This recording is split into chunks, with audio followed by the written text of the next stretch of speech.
លោកស្រីរស់សាបឿនគឺជាបងស្រីរបស់កំពូលតារាចម្រៀងរស់សេរីសុទ្ធាបានទទួលមរណភាពហើយ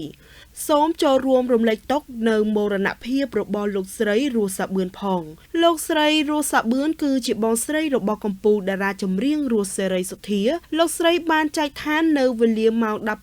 19:42 នាទីថ្ងៃពុធទី19ខែសីហាឆ្នាំ2026នាក្រុងបាត់ដំបងក្នុងជន្មាយុ87 វស្សាដោយជរាពាធនេះបើយោងតាម page Facebook ឈ្មោះកងប៊ុនឈឿនបានបង្ហោះកាលពីថ្ងៃទី19ខែសីហាឆ្នាំ